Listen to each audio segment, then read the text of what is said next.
بندہ جس سے پیار کرتا ہے نا، وہ بندہ کبھی کبھی پھر پیار کا فائدہ ناجائز بھی اٹھاتا ہے، کبھی کبھی یہ بھی نقصان لوگ کرتے ہیں۔ پہلی بات تو یہ کہ جب پیار ہو جائے تو اس کا فائدہ جائز بھی نہیں اٹھانا چاہیے۔ جس نے فائدہ اٹھا لیا تو اس نے تو استعمال کیا نا۔ تو ہوتا ہے ہمارے گھروں میں کہ اگر بچہ اماں کے قابو میں تو پھر اماں جو دل کرتا ہے کراتی ہے، اور جو اس کو کہہ دیتی ہے پھر وہ کہتا ہے خو میری اماں نو آکھیا ہے، پر وہ ڈنڈا اٹھا لیتا ہے، آؤ دیکھتا ہے نہ تاؤ دیکھتا ہے۔ یہ بھی ایموشنل کرنا ہے، کر لیتے ہیں لوگ۔ بیٹی کو بھی پتہ چل جائے نا ابا میری بات مانتا ہے، تو وہ سارے بچے کہنا سیر کرنے جانا ہے تو ابا جی کو کون منائے گا، تو کہتی ہے تسی چپ کر جاؤ، ابا جی کو میں بات کروں، اسے پتہ ہے میرے سے پیار کرتا ہے۔ اب بات کو سمجھ لیں، یہ ایک ایموشنل کرنے کا طریقہ ہوتا ہے، لوگ کر لیتے ہیں، اور وہ بندہ چونکہ پیار کر رہا ہوتا ہے تو پیار کرنے والا بہرحال کہیں نہ کہیں پھر قابو آ جاتا ہے۔ وہ استعمال بھی ہو تو ہو جاتا ہے، لیکن وہ بندہ ٹھیک ہوتا ہے، کیونکہ وہ استعمال ہو بھی رہا ہے تو ہو تو پیار میں ہی رہا ہے نا، پیار میں ہو رہا ہے نا۔ سمجھ لے میری بات کو۔ حضرت سعد بن نبی وقاص رضی اللہ تعالیٰ عنہ کا نا اپنی ماں سے بڑا پیار تھا، بڑا پیار تھا اپنی والدہ سے۔ تو حضرت سعد بن نبی وقاص کلمہ پڑھ گئے، اماں جی نے بھوک ہڑتال کر دی، اسے پتہ تھا کہ میرا پتر مجھ سے پیار بڑا کرتا ہے، میں نے بالآخر منوا لینا ہے۔ تھوڑی سی آبادی تھی، ایک گھر کے اندر جو مسئلہ چھڑتا تھا نا اس کا سارے شہر کو پتہ چل جاتا تھا۔ اب کونوں میں گلیوں میں اب باتیں بھی ہونے لگیں کہ وہ سعد کی ماں ہڑتال پہ بیٹھی ہوئی ہے، بڑا مسئلہ ہے۔ اب پریشر بڑھنے لگا۔ حضرت سعد بن نبی وقاص فرماتے ہیں کہ وہ جو میرے قریبی لوگ تھے نا صحابہ، وہ بھی مجھے کہنے لگے یار کوئی رستہ نکال، ہر چوک میں تیری بات ہوتی ہے۔ کہتے ہیں میں گھر جاتا تو گھر والے، بہن، بھائی، بچے، باپ سارے کہتے ہیں یار تیری ماں مر جائے گی۔ اب بہت بڑا ایشو ہے، ہم یہ کہہ دیتے ہیں کہ انہوں نے قربانیاں بڑی دی، لیکن آپ ذرا بات کو سمجھے نا کہ اماں بھوک ہڑتال پہ بیٹھ جائے، ایک انسان کہاں کھڑا ہو جائے گا؟ بدنامی الگ ہے، بحث الگ ہے، سیانہ بندہ، مالدار، وزادار، قبیلے والا۔ حضرت سعد بن نبی وقاص کی ماں نے 3 دن تک روٹی نہیں کھائی، پانی نہیں پیا، بے ہوش ہو گئی۔ اب جب بے ہوش ہوئی تو شور پڑا، سارا محلہ جمع ہو گیا، اب سارے لوگ کھڑے، اور بچہ وہ ہے جو ماں کی بڑی ماننے والا ہے۔ اماں کے اوپر لوگوں نے پانی شانی ڈالا، ہوش آئی تو حضرت سعد بن نبی وقاص قریب آئے، کہنے لگے اماں ایک بات کرنی ہے۔ اماں بھی بڑی مشکل سے اٹھ کے بیٹھ گئی کہ پتر ماننے لگا میرا۔ لوگ بھی کھڑے ہو گئے، مسکراہٹ بھی ہونے لگی کہ لو نہ کوئی بات ہونے لگی۔ ماں کہتی ہے کلمہ چھوڑ دے پھر مانوں گی۔ حضرت سعد بن نبی وقاص کہنے لگے اماں سن میری بات، 3 دن ہو گئے، مکے کا کوئی کونا کھدرا ایسا نہیں جس میں میری تیری باتیں نہ ہوئی ہیں، اور قبیلے کا، علاقے کا کوئی شخص نہیں، لوگوں نے بڑی باتیں کی، اور لوگ جب باتیں کرنے پہ آتے ہیں پھر اوپر تک جاتے ہیں۔ یہ بھی کہا کہ کیا دین یہ سکھاتا ہے کہ ماں بھوکی مر جائے؟ یہ بھی لوگوں نے کہا، میں نے ہر شے سنی، برداشت کی، اماں اب تو میری بات کان کھول کے سن لے۔ ماں کہنے لگی وہ کیا؟ تو حضرت سعد کہنے لگے پیدا مجھے تو نے کیا ہے، 9 ماہ تیرے پیٹ میں رہا ہوں، روٹی تیرے ہاتھ سے کھائی ہے، تجھ سے زیادہ بہتر مجھے کوئی نہیں جانتا۔ ماں سن تیری کتنی جانیں؟ اماں کہنے لگی 1۔ تو حضرت سعد فرمانے لگے تیری 1000 جان بھی ہو نا تو ایک ایک کر کے ساری نکل جائے تو میں محمد عربی کا کلمہ پھر بھی نہیں چھوڑوں گا۔ ختم ہو گئی بات۔ یہ کیا بات؟ وہ کچا رنگ للاری والا جڑا چڑھ دا تے لیندا رہندا، اے عشق تیرے دا رنگ محمد جدوں چڑھ جائے پھر نہیں لیندا۔ یہ کیا بات ہوئی؟ اماں تیری 1000 جان بھی ہو، روٹی کھانی ہے تو کھا، نہیں کھانی تو نہ کھا۔ یہ لفظ کہتے ہیں حضرت سعد بن نبی وقاص رو پڑے، آنسو آ گئے، لفظ کہہ کے باہر نکلے، مجمع چھٹ گیا، جس نے جو مطلب لینا تھا لیا، جس نے جو کہنا تھا اس نے کہا۔ حضرت سعد چلے گئے، شام کو گھر آئے تو اماں روٹی کھا رہی تھی۔ تو حضرت سعد فرماتے ہیں کہ محلے کی بیویاں کہنے لگی روٹی کیوں کھا رہی ہو؟ تو ماں رو پڑی، کہنے لگی پتر میرا ہے، میں نے پیدا کیا ہے، میرے پتر نے کبھی ضد نہیں کی، اس کے دل میں کچھ ہے اتر گئی ہے، کوئی ہے، کوئی کچا پکا جذبہ ہوتا تو میں تو 2 آنسو بہاتی تھی تو میرا پتر لوٹ آتا تھا، پر کسی رستے کا مسافر بن گیا ہے، اب کہیں پہنچ گیا ہے، اور میں اس کا درد سمجھ گئی ہوں، جہاں گیا ہے اب وہاں سے یہ لوٹ سکتا۔ آپ سمجھیں اتنا تگڑا ایمان جن لوگوں کا، ان کے بارے میں لوگ ڈسکس کریں گے۔ ان کو نا قرآن پاک نے بطور نمونہ بیان کیا ہے۔ اللہ فرماتے ہیں ایمان اس طرح کا جس طرح میرے نبی کے صحابہ کا۔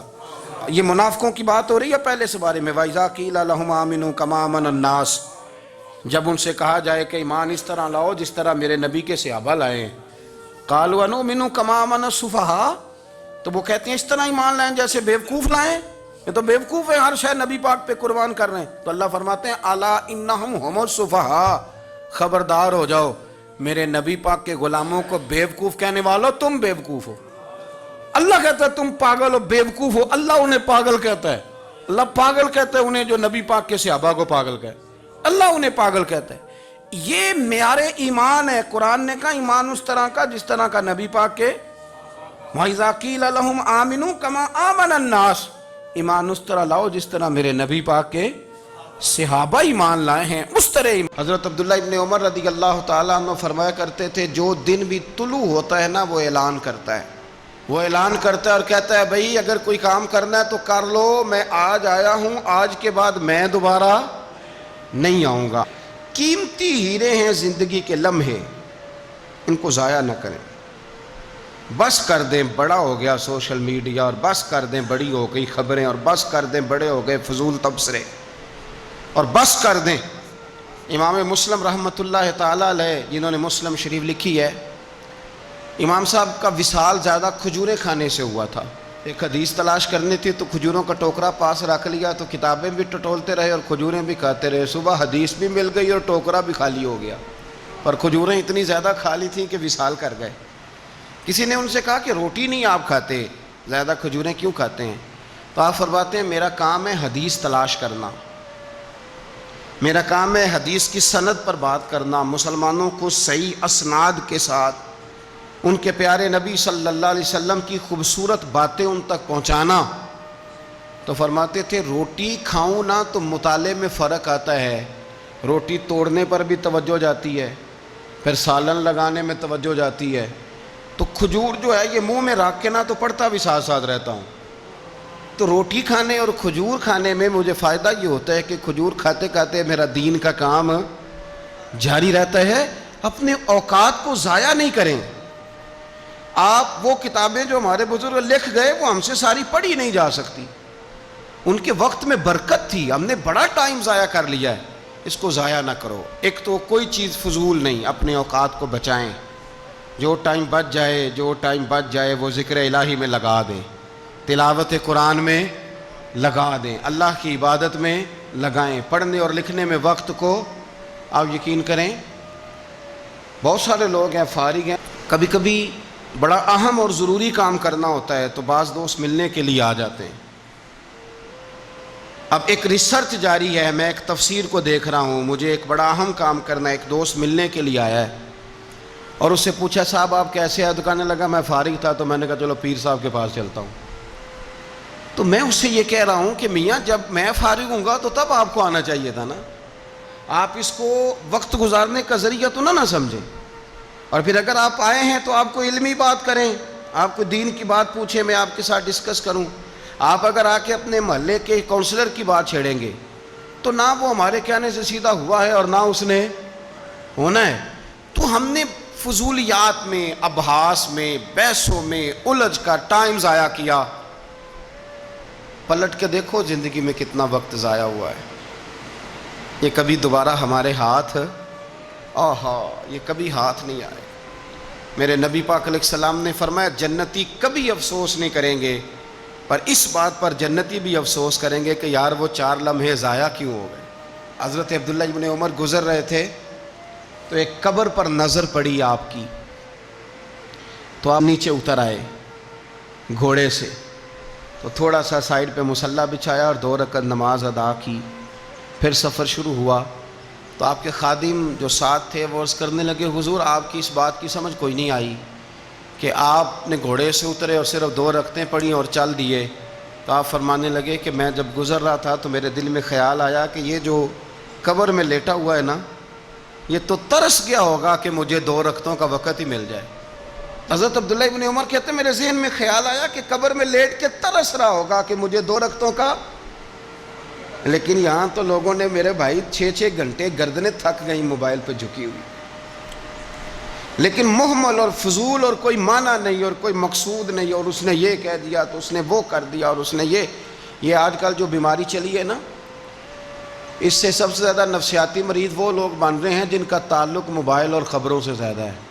اور اگر میں کہہ دوں کہ 90% لوگوں کا تعلق ہے اس کے ساتھ تو میری بات غلط تو نہیں، کیونکہ ہر وقت ہم اسی کو دیکھتے رہتے ہیں، ادھر یہ ہو گیا، ادھر وہ ہو گیا، ادھر ایسے ہو گیا، تو وہ چیزیں ہماری نفسیات کو، گھروں کے اندر بیٹھے بہت سارے لوگ بیمار ہو گئے اور ذہنی مریض بن گئے۔ کیوں؟ اس لیے کہ انہوں نے اپنا دل نہ قرآن پاک میں لگایا، نہ تلاوت میں لگایا، نہ اذکار میں لگایا، نہ وظائف میں لگایا، نہ ہماری طبیعت ہے یہ کام کرنے کی، تو الٹا سیدھا سوچ ساچ کے تو ہم الجھ جاتے ہیں۔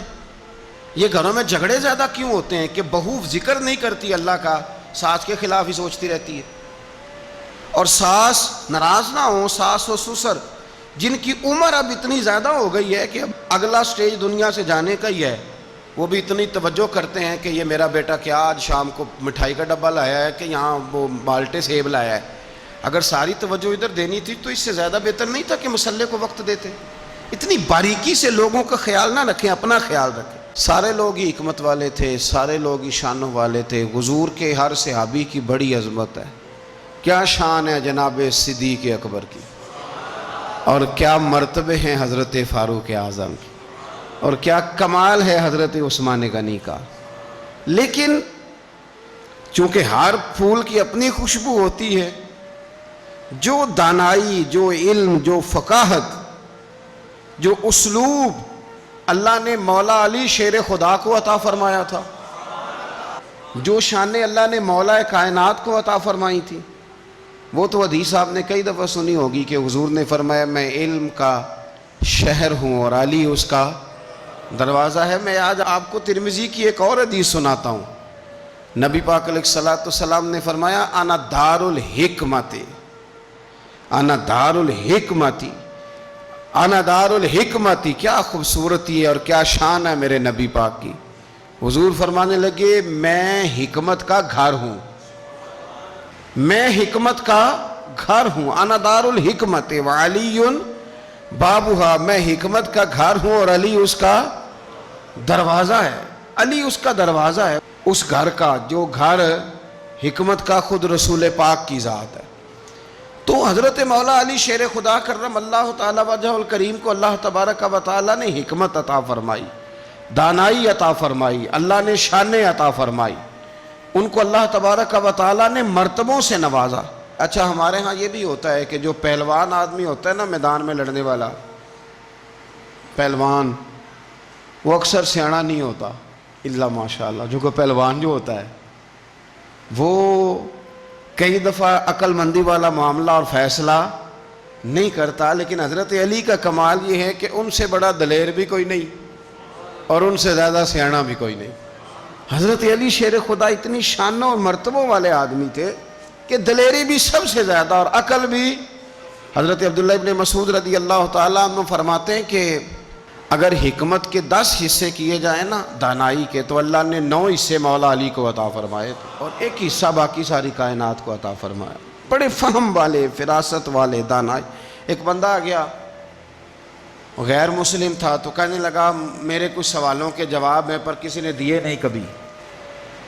پہیلیاں ہوتی ہیں نا کچھ لوگوں کے، سوال اور ہوتا ہے پر پہیلی تو بعض لوگوں نے پہیلیاں، لیکن جن کو اللہ فہم کی دولت دے نا ان کے سامنے بھی پھر کوئی پہیلی نہیں رہتی، کوئی راز نہیں رہتا۔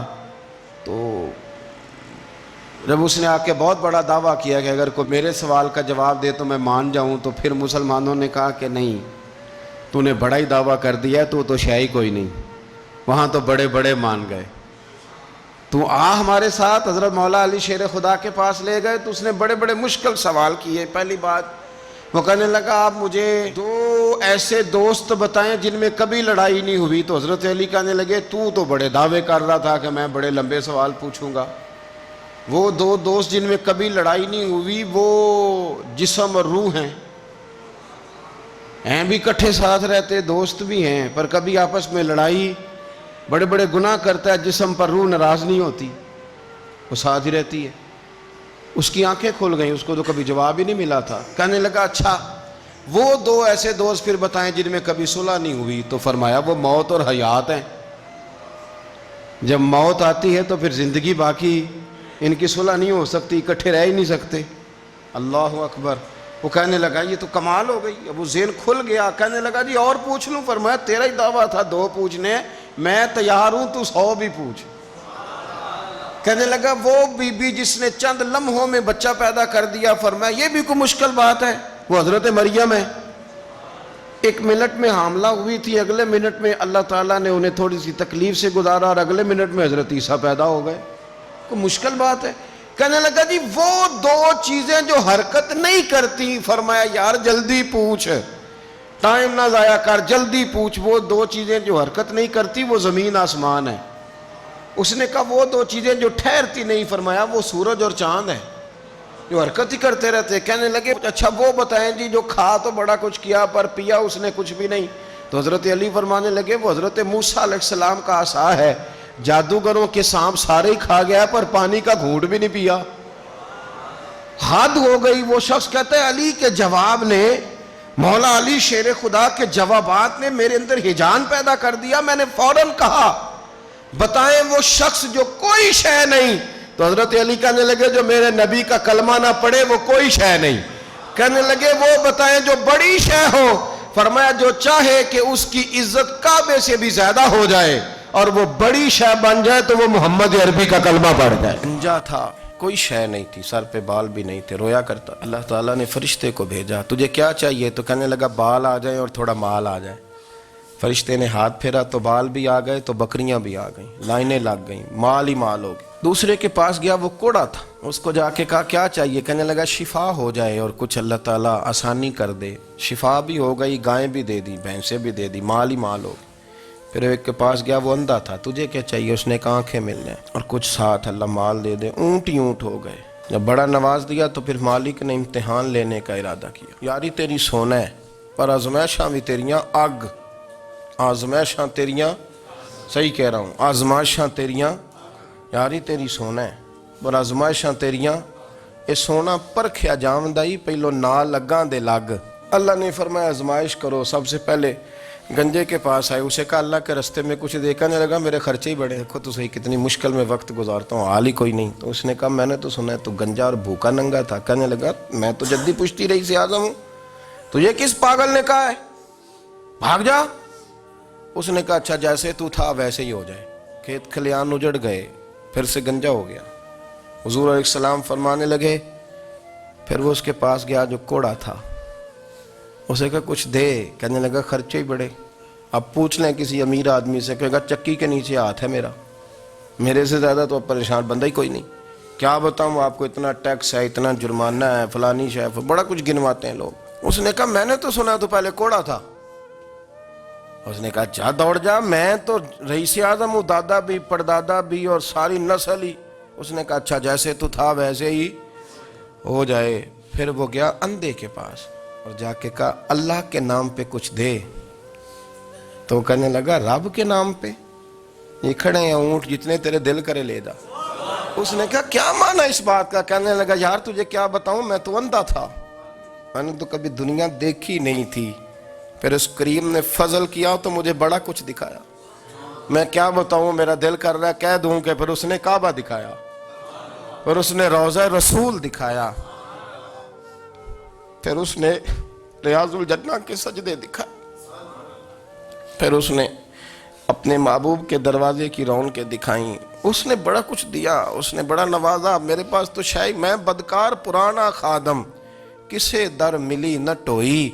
اے واصف یار نے نظر جو کی تھی پھر واصف ہی ہوئی. یہ تو اس کا کرم ہوا. تو یہ وہ کہنے لگا تو اللہ کے نام پہ جان مانگ، میں وہ بھی دینے کو تیار. میرے پاس تو شے ہی کوئی نہیں تھی، مجھے تو اپنا پتہ ہے، میں تو کوئی شے نہیں تھا، کچھ نہیں تھا میرے پاس.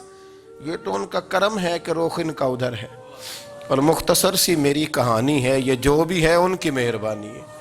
تو وہ کہنے لگا میں بھی کچھ لینے نہیں آیا تھا، تیری آزمائش ہی کرنے آیا تھا. تیری عزتیں بھی سلامت رہیں گی، تیرا مال بھی سلامت رہے گا، تیری شفا بھی. اپنی زندگی میں کبھی بھی اللہ کی بارگاہ سے توجہ ادھر ادھر نہ کریں. چھوڑیں لوگ کیا کر رہے ہیں، دنیا کیا کہہ رہی، کبھی بھی اپنی توجہ دائیں. ہمارا یہ مسئلہ بن گیا کہ ہماری سیاست ہے، ہماری دنیا داری ہے، ہم بندوں کو راضی کرنا چاہتے ہیں. ہم دیکھتے ہیں کون کس طرح، اور آپ یقین کریں آپ تھک جائیں گے، بندے راضی نہیں ہوں گے، وہ نہیں راضی ہوتے. آپ ان کو منا کے لائیں گے تو ادھر والے نکل جائیں گے، ادھر کو منائیں گے تو ادھر والے نکل جائیں گے. اس چکر سے باہر آئیں، اس رب کو راضی کریں جو فرماتا ہے ان الذین آمنوا وعملوا الصالحات سیجعل لهم الرحمن ودا. فرمایا تو ایمان لانے کے بعد نیک عمل کر، میں لوگوں کے دلوں میں تیری محبت پیدا کر دوں. رحمان لوگوں کے دلوں میں محبت ڈال دے گا، اللہ لوگوں کے دلوں میں۔ اپنی نظر ہمیشہ اپنے رب پہ رکھیں، اتنی لمبی چوڑی دنیا داروں سے امیدیں نہ وابستہ کریں۔ میں نے دیکھا ہے لوگ کاسا لیسی کرتے ہیں، کبھی اس کے دروازے پہ کبھی اس کے دروازے پہ، ان چکروں سے باہر آئیں اور اپنے رب کی بارگاہ کی طرف توجہ کریں، استغفار شوق سے پڑھا کریں۔ اور اکیلے میں اکیلے میں رئیس المتکلمین مولانا نقی علی خان صاحب رحمۃ اللہ نے لکھا ہے کہ فرعون 500 سال حکومت کر گیا۔ فرماتے اصل وجہ یہ تھی کہ دنیا جب سو جاتی تھی نا تو اوپر چادر لے کے تو مصلے پہ بیٹھ جاتا تھا اور ہاتھ باندھ کے کہتا تھا رب تو ہی ہے، میرا پردہ نہ کھولنا، مالک تو ہی ہے، کرم نوازی کرنا، میری پکڑ نہ کرنا۔ وہ بے ایمان ہو کے اگر 500 سال ہاتھ باندھے تو گزارا کر لیتا ہے، تو ایماندار ہے۔ پر مسئلہ یہ ہے کہ تو رات کو بکل مار کے ہاتھ نہیں نہ باندھتا، تو منت نہیں کرتا، تو استغفار نہیں کرتا۔ توبہ کریں تو بچے رہیں۔ وہ اتنی لمبی حکومت کر گیا چونکہ رات کو کہتا تھا مالک رب تو ہی ہے، لیکن مہربانی فرما، میری پکڑ نہ فرما، تو اللہ نے تو اس کو مہلت دے دی۔ کافروں کو آج بھی مہلت دی ہوئی نہیں رب نے؟